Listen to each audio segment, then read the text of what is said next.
ইয়াক স্বাগতম জনাইছোঁ মোৰ চেনেললৈ। পত্নীক প্ৰথম সেন্দুৰ দিছিলোঁ ইয়াতেই, এই মন্দিৰতে মই দিছিলোঁ।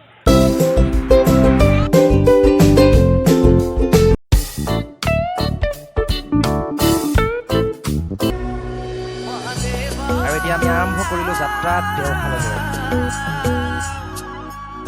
আৰু আজি মোৰ লগত আছে পত্নী আৰু ছোৱালী। এয়া আহি থেকেৰাগুৰি পালোহি, আৰু থেকেৰাগুৰিততো ডাবৰ সোৱাদ ল'বই লাগিব। আহক ডাব এটা খাই লওঁ। বিশেষকৈ আজি বহুত গৰম পৰিছে, ইমিউনিটি ছিষ্টেমটো বঢ়াবই লাগিব। খালী পেটে আহিছোঁতো, সেইটো কাৰণে কিবা এটা পেলাই লৈছোঁ পেটত।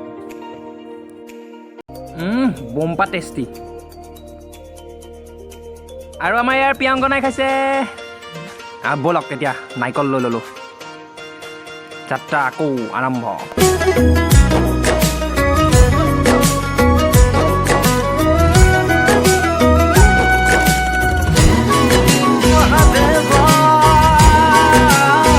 আৰু এতিয়া পাই গ'লোহি বিষ্ণু মন্দিৰ।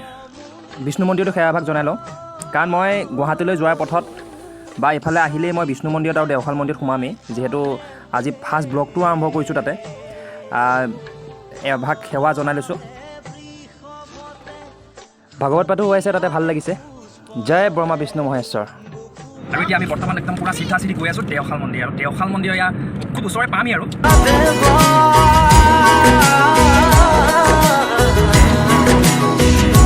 আৰু এয়া আমি আহি পাই গ'লোহি দেওশাল শিৱথান। জয় ভোলে শংকৰ। শৰাইখন লৈ লৈছোঁ।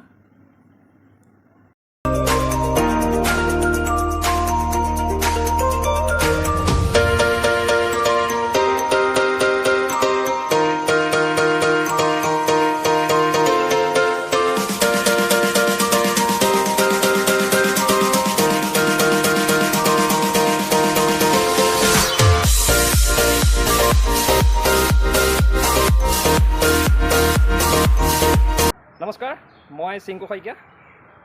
আজিৰ প্ৰথম ব্লগটো দেওশাল মন্দিৰৰ পৰা, আৰু মই দেওশাল মন্দিৰৰ পৰাই প্ৰথম ব্লগটো আৰম্ভ কৰিছোঁ। আপোনালোকক ইয়াক স্বাগতম জনাইছোঁ মোৰ চেনেললৈ।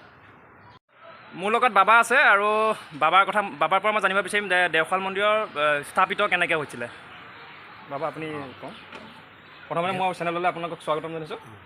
মানে মই এই মন্দিৰটো গোভা ৰজা আছোঁ। তেওঁ তাৰমানে তেতিয়া জংঘল আছিলে আৰু এইবোৰ। তেওঁ তাৰমানে যেতিয়ালৈ যুদ্ধ বিগ্ৰহত যায়, তেতিয়া তাৰমানে তেওঁ ইয়াতে এই মন্দিৰটো স্থাপন কৰি লৈছোঁ। তেতিয়া তেওঁ তাৰমানে যুদ্ধ বিগ্ৰহত গ'লে ইয়াতে পূজা পাঠ কৰে, কৰি পেলাই তেওঁ যুদ্ধ বিগ্ৰহত যায়গৈ। তেনেকৈ তাৰমানে চলি আছে। এই জাতিবোৰৰ প্ৰভাৱ পৰি দৰ্শক ভক্ত বাঢ়িল।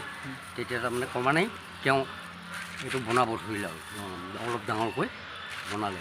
শুনামতে, মানে বহুতৰ মুখত শুনামতে যে ধৰক আপোনাৰ ইয়াত হাতীয়ে আহি পেলাই তেনেকৈ পানী ঢালিছিলে বুলি শুনো। এই কথাটো বাৰু হয়নে বাৰু? নহয়, হাতীটো এতিয়াও আহে। আহি পেলাই এইফালে ঘূৰে, খায়। এই ফেঞ্চিংবোৰ সেয়া আৰু তেৰা কৰি থৈছে, আহে কিন্তু নোহোৱা নহয়। কিন্তু মানে তেনেকৈ বা অনিষ্ট ইমানকৈ নকৰে আৰু। মানে এনে হাতী আহি পেলাই পানী ঢালিছিলে বুলি আগত হেৰি কৰিছিলে, মানে শিৱলিংগত আহি পেলাই পানী ঢালিছিলে হাতীয়ে। কলো আনিছিলে আগতে। এতিয়া তাৰমানে সেইবোৰ নোহোৱা হৈছে। এতিয়া মানুহবোৰে মানে খেদিও কৰিও, তেতিয়া আৰু জংঘল যেতিয়া আহিবলৈ তেওঁ হেৰি পানী ঢালি হেৰি কৰি পেলাই গুচি যায়। এটা বহুত ডাঙৰ কথা, মানে বহুতো মই শুনি আছিলোঁ তেনেকুৱা কথা। মানে বেলেগৰ মুখত শুনিছিলোঁ যে দেওশাল মন্দিৰত হাবিৰ পৰা ওলাইছিল ন, হাবিৰ পৰা ওলাই আহি পেলাই ইয়াত শিৱলিংগত আহি পেলাই পানী ঢালিছিলে। আৰু মই যিমানখিনি জানিছিলোঁ, আজি মই সেইটো সত্যতা গম পালোঁ, আৰু ভাল লাগিল। আৰু আপুনি ইয়াতে থাকে? মই মানে এনেই অৰিজিনেল ঘৰ জাগিৰোড। অৰিজিনেল জাগিৰোডত? জাগিৰোডত। আৰু মুখত ইয়াত মানে যেতিয়াৰ পৰা পূজাৰী কৰিব ধৰিছোঁ, তেতিয়া মানে আজি প্ৰায় ডেৰ বছৰ ধৰি ইয়াত খোৱা হৈছোঁ। আৰু এটা কথা, এওঁৱে মোৰ যেতিয়া মই গাড়ীখন লৈছিলোঁ, তেওঁৱে মোৰ গাড়ীখনত পূজা কৰি দিছিলে। এইটো কথা মানে মই ক'বলৈ পাহৰি গৈছোঁ। আৰু ভাল লাগিল আপোনাক লগ পাই, আৰু মই আজি ঘপককৈ আহিব লগা হ'ল সেইটো কাৰণে। কিন্তু আৰু এটা কথা ক'বলৈ মই পাহৰি গৈছিলোঁ। প্ৰথম যেতিয়া আহিছিলোঁ তেতিয়া মই বহুত সৰু আছিলোঁ বাৰু, কিন্তু যেতিয়া মই ইয়াতে প্ৰথম মোৰ মানে পত্নীক প্ৰথম সেন্দুৰ দিছিলোঁ ইয়াতেই, এই মন্দিৰতে মই দিছিলোঁ। আৰু সেইকাৰণে মোৰ প্ৰথম ব্লগটো ইয়াৰ পৰাই আৰম্ভ হৈছে। আৰু এয়া প্ৰসাদ ল'লোঁ, আৰু প্ৰসাদ লৈ পেলাই পেকিং কৰিবলৈ দিছোঁ দাদাকতো দেখিয়ে থাকে ইউটিউব চেনেলবিলাকত। আচ্ছা দাদা, মই আপোনাৰ পৰা দাদা এই মন্দিৰ কেইটা বজাৰ পৰা খোলে? ৰাতিপুৱা 6টা বজাত খোলে। ৰাতিপুৱা 6টা বজাত অঁ আৰু সোমবাৰেতো বহুত ভিৰ হয়।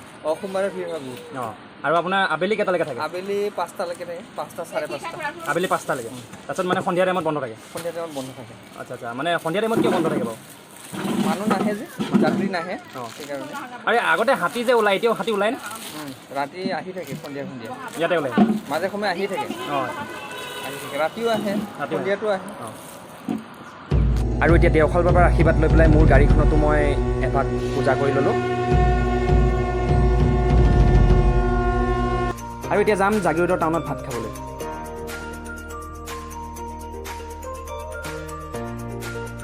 আৰু আহি ৰাজ হোটেলত সোমালোহি জাগিৰোডৰ, আৰু এয়া ভাত লৈছোঁ আৰু এয়া খাই পেলাই প্ৰিয়াংকনাকো লৈ যাওঁ এখন পাৰ্কলৈ। খাই ল মাইনা, কলিত যা।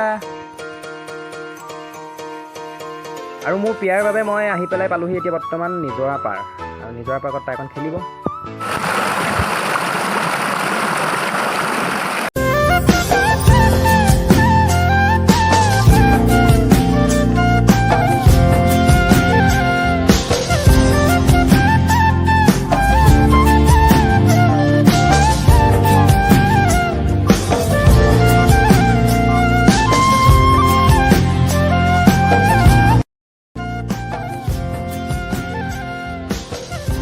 আৰু ভিডিঅ'টো যদি আপোনালোকৰ ভাল লাগিছে তেন্তে এবাৰ লাইক আৰু শ্বেয়াৰ কৰি দিব, আৰু চেনেলটো এবাৰ ছাবস্ক্ৰাইব